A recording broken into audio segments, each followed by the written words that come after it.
Vote পরবর্তী হিংসায় অভিযুক্ত তৃণমূলের সাংসদ বিধায়কসহ নেতাদের গ্রেফতারের দাবিতে সোমবার ব্যারাকপুর পুলিশ কমিশনারেটের নগরপাল অমিত কুমার সিংয়ের সঙ্গে বৈঠক করেন ব্যারাকপুর সংসদীয় ক্ষেত্রের ৬ বিধায়ক।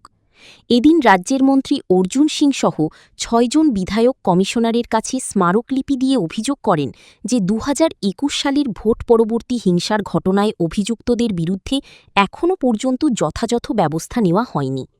অবিলম্বে সাংসদ পার্থ ভৌমিক ও প্রাক্তন মন্ত্রী জ্যোতিপ্রিয় মল্লিকের তারা গ্রেফতারের দাবি জানান। হালিশরে নিহত সৈকত ভাওয়ালের মামলাটি পুনরায় খতিয়ে দেখার তারা আর্জি জানান।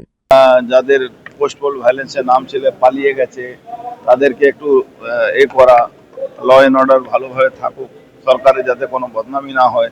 এখন পর্যন্ত আমার ব্যারাকপুর খুব শান্ত আছে, এখন পর্যন্ত কোনো গন্ডগোল নেই, কিন্তু প্রিকশনারি অ্যাডভান্স স্টেজে চিন্তা ভাবনা করা এইসব সেটা আমরা বলেছি এই পোস্টপোল ভায়োলেন্সের যতগুলো আসামি আছে তাদেরকে ইমিডিয়েট অ্যারেস্ট করা। দেখো, আমাদের জেলাতে তো নাম করা দুজন, পার্থ ভৌমিক আর জ্যোতিপ্রিয় মল্লিক, এদের তো ইমিডিয়েট অ্যারেস্ট করা উচিত। আরো কয়েকজন আছে, যেরকম রাজ পান্ডে, একটা বাচ্চা ছেলেকে মেরে মাথা উড়িয়ে দিয়েছিল জগদ্দলে, এরকম অনেকগুলো কেস আছে যাদেরকে অ্যারেস্ট করা উচিত।